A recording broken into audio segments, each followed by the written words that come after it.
Bom dia, senhores.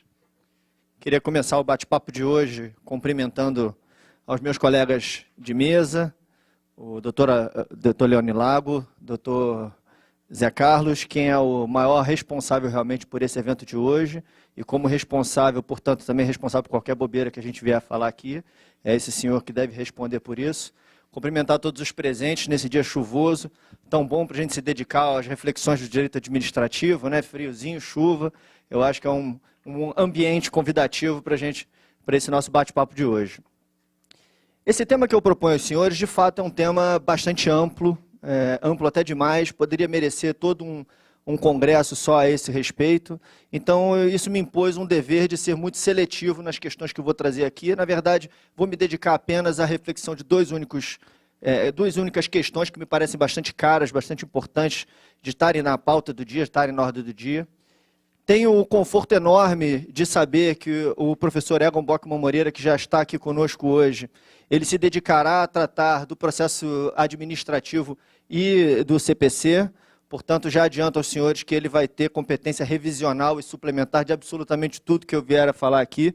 As bobeiras ele terá todo o direito de me remendar. Mas a minha finalidade aqui é ter um bate-papo bastante prático com vocês.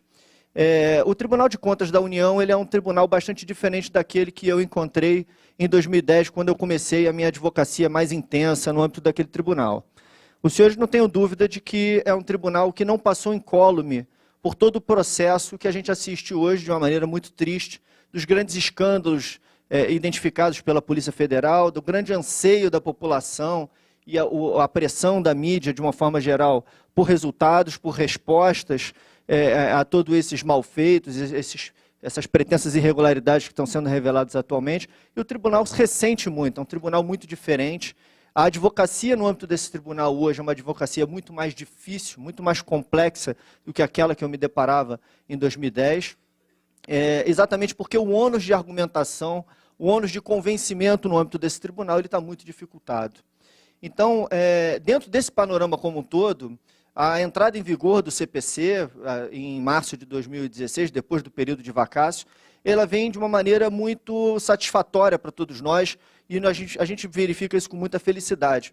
Porque o CPC ele tem o resultado da sua entrada em vigor é de trazer a pauta do dia, trazer a ordem do dia, discussões processuais, de garantias processuais, que são muito caras às pessoas que são fiscalizadas pelo tribunal, o tribunal chama de jurisdicionados, e também aos advogados que militam no tribunal. Começando, então, a esse bate-papo, é importante fazer um alerta aos senhores que, logicamente, a aplicação do CPC no âmbito do Tribunal de Contas não é uma novidade, né?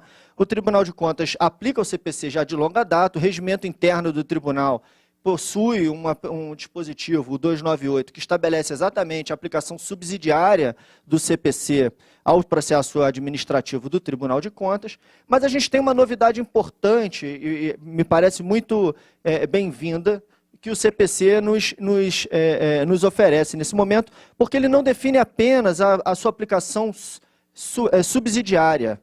Na verdade, não só na falta de dispositivo expresso específico sobre o tema se aplicará o Código de Processo Civil. O Código de Processo Civil, no seu artigo 15, estabelece também a sua aplicação supletiva.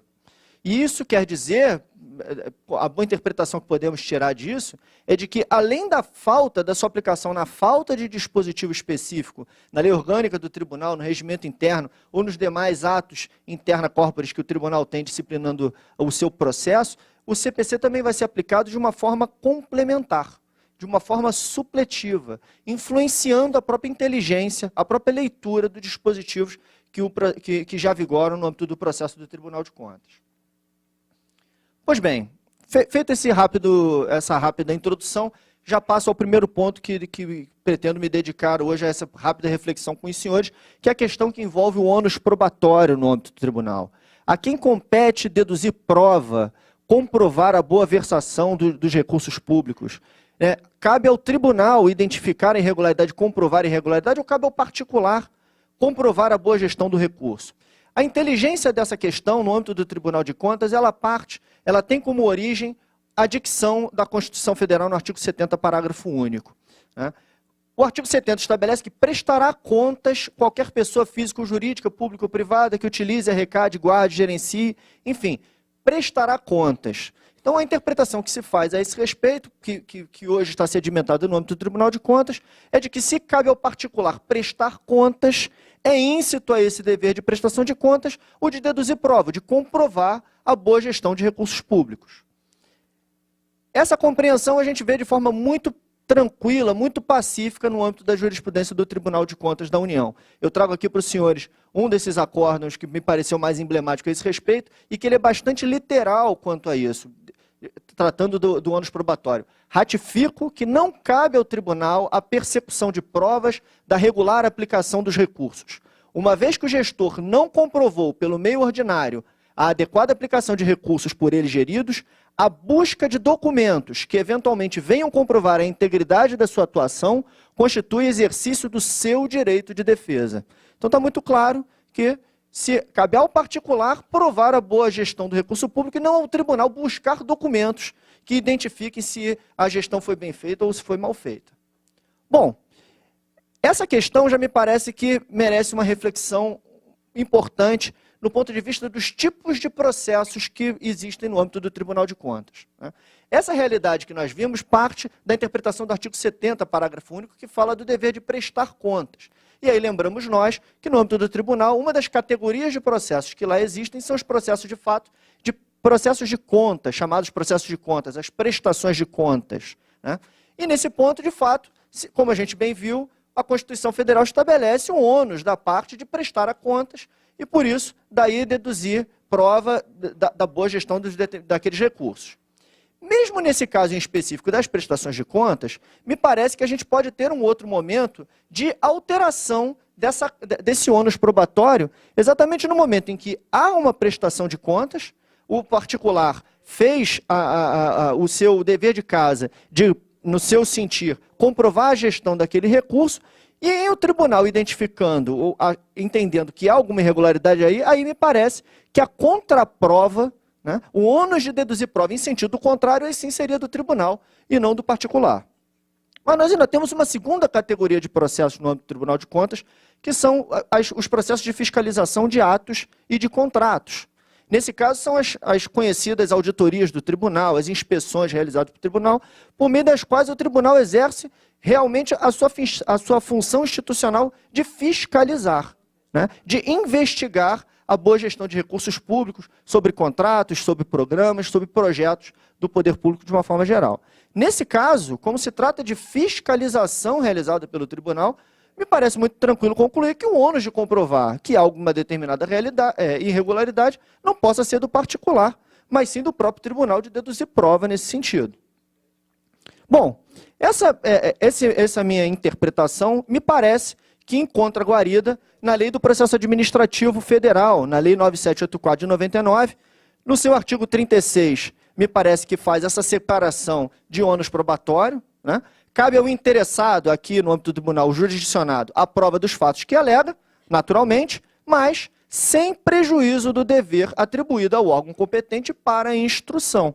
No âmbito dessa instrução do processo, certamente haverá análises produzidas pelo tribunal, mas também provas que o tribunal colha, no sentido de robustecer, de amparar a sua análise. E ainda há, no âmbito da Lei do Processo Administrativo Federal, um artigo 37, que esse me parece que é quase que dado como não lido pelo Tribunal de Contas, a sua aplicação prática no âmbito do TCU é praticamente inexistente, que dispõe de um direito do interessado. Quando o interessado declarar que fatos e dados estão registrados em documentos existentes na própria administração responsável pelo processo ou em outro órgão administrativo, o órgão competente para a instrução proverá de ofício a obtenção dos documentos e das respectivas cópias. Então, se imaginar que uma determinada pessoa está submetida à fiscalização do tribunal, naturalmente ele possui algum elo com uma entidade, um órgão da administração pública ou uma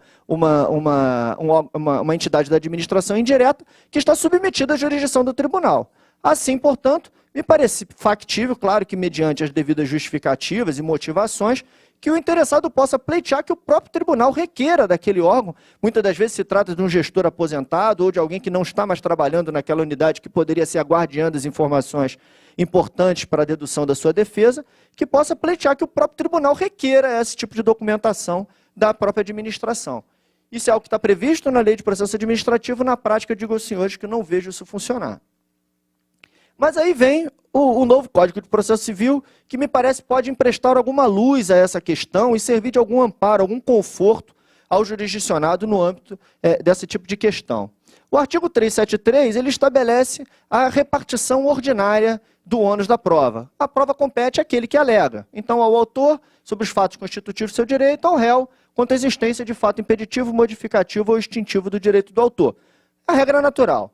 Mas vejam a dicção do parágrafo 1º do artigo 373, que os processualistas estão chamando de uma das grandes novidades do CPC, chamada a carga dinâmica da prova. Parágrafo 1º. Diante de peculiaridades da causa relacionadas à impossibilidade ou à excessiva dificuldade de cumprir o ônus nos termos do caput, ou a maior facilidade de obtenção da prova do fato contrário, poderá o juiz atribuir o ônus da prova de modo diverso, desde que o faça por decisão fundamentada, caso em que deverá dar à parte a oportunidade de se desincumbir do ônus que lhe foi atribuído. Me parece que se o CPC já estabelece isso, a aplicação no âmbito do processo administrativo é possível. Não vamos ter um juiz a quem faremos esse pleito, mas o próprio tribunal poderá receber um pedido desse do jurisdicionado e deverá motivadamente avaliar se competirá a ele, se ele assumirá o ônus de produzir aquela prova, claro, quando houver peculiaridades que justifiquem a inversão dessa responsabilidade. A jurisprudência do TCU ainda não mudou a esse respeito, mas eu já trago aos senhores, e eu vejo com muita felicidade, um primeiro acordo do tribunal que enfrentou especificamente essa questão da repartição do ônus da prova no Tribunal de Contas de uma maneira bastante feliz, sob a relatoria do ministro Benjamin Zinler, um julgado agora de junho de 2016. Ele fala especificamente da distribuição do ônus da prova no tribunal, remete ao novo CPC, o artigo 373 que acabei de ler com os senhores, e estabelece essa repartição de competências, de responsabilidades na produção da prova. A unidade técnica do tribunal compete demonstrar os fatos apurados nas fiscalizações, que é aquele entendimento que eu disse aos senhores, nos processos de fiscalização, cabe à unidade técnica comprovar se houve alguma irregularidade. E aos órgãos fiscalizados ou terceiros, provar o que for em matéria de sua defesa. Perfeito. Segue o ministro Benjamin Zinler.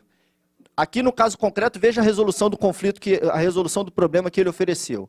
Verifico que a unidade instrutiva, a unidade do TCU, se limitou a comparar os preços contratuais com os contidos na referida tabela, uma tabela de formação de preços, sem promover as adaptações relativas às especificidades da obra. O próprio tribunal viu, o próprio ministro viu uma irregularidade, uma falta ao criticar o preço contratado naquela determinada obra. eu fugi de você de propósito. Bom, e aí a conclusão. Aliado à dificuldade dos responsáveis em apresentarem prova da economicidade dos preços contratados, por conta do longo período decorrido entre a ocorrência dos fatos e a citação, vejo aqui o motivo razoável para pleitear essa inversão da ônus da prova. No âmbito do tribunal, nós vamos ver muitas das vezes processos sendo abertos 10 anos depois do fato, depois que o gestor já está muito aposentado. Então, essa dificuldade de ter acesso a elementos, a informações, isso é uma realidade muito constante no âmbito do tribunal. O ministro Benjamin Zinler reconhece isso aqui, né? Impõe sérias dúvidas, esse cenário impõe sérias dúvidas sobre a existência ou não da prática de preços acima do mercado. Dessa forma, conquanto não seja adequado falar que o tribunal, na decisão a quo, tenha atribuído inteiramente o ônus probatório aos responsáveis, compreendo que as premissas adotadas pelo TCU apresentam inconsistências, o que impõe o provimento do expediente recursal. Então, ainda assim, no desfecho do seu acordo, o ministro Benjamin Zinler não reconhece que o ônus da prova foi erroneamente estabelecido no primeiro julgamento, mas reconhece que o ônus da prova foi erroneamente estabelecido no primeiro julgamento. Passamos agora, então, à segunda questão que quero comentar rapidamente com os senhores, que me parece algo bastante importante, pelo menos teve uma repercussão enorme, e no meio empresarial isso causou um verdadeiro rebuliço. O Tribunal de Contas da União, nesse acordo 2109 de 2016, que mereceu as páginas dos principais jornais do Brasil, agora em agosto passado, promoveu o bloqueio de bens da Odebrecht, da construtora Odebrecht e de Marcelo Odebrecht, presidente da construtora, no âmbito de um processo que trata de obras da refinaria Abreu e Lima, a Reneste, a refinaria da Petrobras. Essa questão, como os senhores devem ter acompanhado pela mídia, foi judicializada. Tanto a construtora Odebrecht quanto a pessoa física do Marcelo Odebrecht recorreram ao Supremo Tribunal Federal, obtiveram do ministro Marco Aurélio Mello liminar, revertendo essa decisão, liberando os bens, tanto da construtora quanto da pessoa física. São liminares bastante curtas, 4 páginas cada uma, com um argumento único, bem explorado, mas que acabou por evitar uma segunda discussão que me parece igualmente importante. O fundamento utilizado pelo ministro Marco Aurélio é que o dispositivo da lei orgânica do Tribunal de Contas, que foi suscitado para realizar o bloqueio de bens de particulares, ele só se aplicaria, e eu concordo plenamente com ele, só se aplicaria a agentes públicos. Não poderia se aplicar a terceiros que contratam com a administração pública. No caso de bloqueio de bens de terceiros que contratam com a administração pública, deveria o Tribunal de Contas recorrer ao Judiciário e conseguir um provimento jurisdicional para que houvesse esse bloqueio. Essa foi a fundamentação do tribunal. Essa fundamentação acabou por não permitir, e eu espero que isso venha ainda a acontecer pelo plenário, uma segunda discussão que me parece igualmente cara, porque Marcelo Odebrecht não era parte nesse processo, não figurava como jurisdicionado, não apresentou defesa, não foi oficiado, e quando veio a prolação desse acordo pelo tribunal, teve também os seus bens bloqueados. Isso me gerou o interesse de ler com mais atenção esse acordo, para verificar a fundamentação utilizada pelo Tribunal de Contas exatamente para alcançar, pelos seus atos, o patrimônio pessoal do empresário. E aí, de fato, o acordo ele é bastante rico nessa matéria, ele enfrenta especificamente essa questão, talvez com não tanta felicidade, pelo menos no meu ponto de vista. Vamos lá, a fundamentação do ministro Benjamin Zinler. A responsabilização desses agentes, empresários, leia-se empresários aqui, seria possível sob 2 vertentes distintas. A primeira delas, utilizando o Instituto da Desconsideração da Personalidade Jurídica, pois já foi evidenciado nos autos que os administradores das empresas contratadas supostamente praticaram e conduziram atos ilícitos com desvio de finalidade e abuso de personalidade jurídica. Fundamentação básica para ver a desconsideração da personalidade jurídica. Mas ele continua. Contudo, em vez de optar pelo caminho da desregar doutrine, creio que a responsabilização dos sócios administradores e dirigentes dos conglomerados OS e Odebrecht possa se dar de modo direto, derivado do próprio texto constitucional, em especial artigo 70, parágrafo único e inciso 2º do artigo 71, que não faz qualquer distinção entre os agentes públicos e particulares para fins de recomposição de débito. Bom, com base nisso, determinou-se a decretação cautelar da indisponibilidade dos bens. Pois bem, vamos verificar a fundamentação jurídica mencionada expressamente pelo tribunal, segundo a qual a sua inteligência permitiria esse ataque direto aos bens dos empresários, ao invés de, desconsiderando que foi a própria empresa que contratou com a administração pública, no caso a Petrobras, e não o empresário pessoa física. Pois bem, artigo 70, parágrafo único, já trouxe aos senhores em alguns slides passados. Prestará contas, qualquer pessoa física ou jurídica, pública ou privada, fala da prestação de contas. E o 71, inciso 2, julgar as contas dos administradores. Ora, senhores, me parece bastante claro, pelo menos no meu modesto sentir, que está aqui a Constituição a falar de gestores de recursos públicos, e não de empresas que contratam com a administração pública. Quem tem o dever de prestar contas é aquele que gere recursos públicos, bens públicos, não uma contratada. O artigo 71 me conduz à mesma interpretação. Daí porque me parece que essa fundamentação jurídica, data máxima vênia, está absolutamente furada. Se não é permitido essa inteligência para permitir esse ataque direto, frontal, ao patrimônio dos particulares, me parece necessário, obrigatório, que venhamos a recorrer da doutrina do Porto Seguro, da regra geral, que está no artigo 50 do Código Civil, que estabelece a possibilidade, sim, da desconsideração da personalidade jurídica, extensão dos efeitos aos bens dos particulares, em caso de abuso de personalidade jurídica, caracterizado pelo desvio de finalidade ou confusão patrimonial. Então, voltamos à regra da desconsideração da personalidade jurídica. Ora, isso nos impõe uma outra questão. Pode o Tribunal de Contas promover administrativamente a desconsideração da personalidade jurídica, doutrina e jurisprudência hoje são tranquilas em dizer que pode. Esse julgado do Superior Tribunal de Justiça, ele é bastante festejado, bastante comentado e expresso a esse respeito, desconsideração da personalidade jurídica na esfera administrativa. Possibilidades. Mas peço a atenção dos senhores para uma questão. Doutrina e jurisprudência, quando se debruçam sobre esse tema da desconsideração da personalidade jurídica por órgãos administrativos, o fazem com base, basicamente, a uma situação de fato, que é aquela de empresas penalizadas por suspensão temporária do direito de licitar ou declaração de inidoneidade, cujos sócios constituem uma segunda empresa para continuar exercendo a mesma atividade. Então, nesse caso, doutrina e jurisprudência, acho que de uma maneira extremamente acertada, estabelecem a possibilidade da administração aplicar a teoria da desconsideração da personalidade jurídica para estender os efeitos dessas penalidades a essa segunda empresa constituída com a finalidade de burlar a penalidade que foi aplicada pela administração. Essa é a realidade enfrentada para esse tipo, para firmar essa base doutrinária e jurisprudencial a respeito. Pois bem, vamos então aos fundamentos utilizados pela doutrina e pela jurisprudência para chegar a essa compreensão. E aqui me vale muito de um artigo muito feliz, como é toda a sua doutrina, do professor José Torres Pereira Nunes, um artigo que fala exatamente sobre desconsideração da personalidade jurídica pelo Tribunal de Contas, e que, por acaso, muito curiosamente, foi publicado em 2010 na revista do Tribunal de Contas da União. Valeria, então, o Tribunal de Contas voltar à sua própria doutrina, que tem acesso, para revisitar o tema e poder, talvez, chegar a conclusões distintas. A fundamentação utilizada por doutrina e jurisprudência, primeiro de tudo, parte de uma ponderação entre os princípios da legalidade, da moralidade e tutela do interesse público. Sabemos nós que não há dispositivo legal expresso que garanta a prerrogativa da administração, de uma forma geral, de realizar a desconsideração da personalidade jurídica. Mas entende essa doutrina e jurisprudência que a ponderação do princípio da legalidade, nesse caso em específico, com os princípios da moralidade e a própria tutela do interesse público, conduziriam à conclusão de que poderia essa dificuldade ser mitigada para que a desconsideração fosse aplicada no caso concreto. E nós temos um segundo fundamento utilizado, muito bem posto, que é o da autoexecutoriedade dos atos administrativos.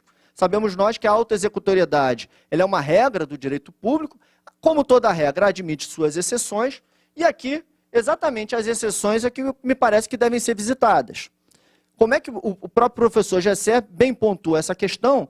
Quando é que a autoexecutoriedade vai ser limitada à sua aplicação? Quando ela confrontar com o próprio direito de propriedade. Direito de propriedade, sabemos nós, de envergadura constitucional, previsto no artigo 5º em 4 dos seus incisos. Então, quando o direito de propriedade puder ser atacado por essa autoexecutoriedade, então a autoexecutoriedade deve render espaços e não deve gerar os efeitos a que ela se propõe. O professor Gessé nos oferece 3 exemplos bastante felizes nesse sentido. O primeiro deles é a própria desapropriação. Sabemos nós que a desapropriação só pode ser concluída em fase administrativa se houver acordo. Não havendo acordo, é necessária a ação expropriatória a ser proposta pelo poder público. Interdição de obras em curso. Pode a municipalidade embargar uma determinada obra, mas em havendo descumprimento desse embargo, haverá necessidade de se recorrer ao judiciário numa ação de enunciação de obra nova. E, finalmente, desfazimento de obras construídas. A mesma realidade. Se houver uma ordem de demolição e essa ordem não for cumprida pelo particular, deverá o poder público recorrer a uma ação de demolitória. Esses são os exemplos muito felizes no meu sentir, fornecidos pelo próprio professor Gessé Torres. Ora, nesse caso em concreto, como nós estamos bem identificando, se trata diretamente do alcance do direito de propriedade do particular. Não só do particular, como da própria empresa. Mas aqui, falando-se da desconsideração da personalidade jurídica do particular. Nesse caso, portanto, me parece que a gente tem um segundo fundamento que ainda não foi enfrentado pelo Supremo Tribunal Federal, espero que venha a ser, mas que me parece proibir, vedar a aplicação da teoria da desconsideração da personalidade jurídica pelo Tribunal de Contas nesses casos. E onde vem o Código de Processo Civil nisso tudo? Ora, nos oferecendo a saída para isso, reforçando a necessidade de judicialização desse tipo de questão e lembrando nós que agora o CPC estabelece um incidente novo, um incidente específico para tratar da matéria, que é o incidente de desconstituição da personalidade jurídica, disposto no artigo 133 e seguintes do novo CPC. Com que finalidade, senhores? Certamente, conferir maior segurança ao particular no estabelecimento de um procedimento que lhe resguarde a possibilidade de se defender judicialmente, de se defender da desconsideração da personalidade jurídica. Então é importante a gente ver que esse pedido vai ser verificado o cumprimento dos requisitos dispostos em lei, e aí retornamos à dicção do artigo 50 do Código Civil, que estabelece lá os requisitos que devem ser estabelecidos, haverá essa sindicância, haverá essa verificação por parte do Poder Judiciário, e além de tudo, o que também me parece igualmente importante, e que o Tribunal de Contas, ao aplicar, ao fazer a edição daquele acordo, não respeitou, o direito de defesa da parte. O CPC agora estabelece no 135 a possibilidade do sócio ou da pessoa jurídica se defender previamente à decretação da desconsideração da personalidade jurídica. Senhores, essas são as rápidas observações que eu gostaria de oferecer aos senhores hoje. Espero que eu tenha atendido ao meu tempo, Zé Carlos. Pelo menos eu não vi o cartão vermelho, mas também não fiquei olhando para você, estrategicamente, né? Por tão rápido, deixo aqui meus contatos aos senhores. Teria muito prazer de interagir com qualquer um de vocês. Obrigado pela paciência. Muito obrigado.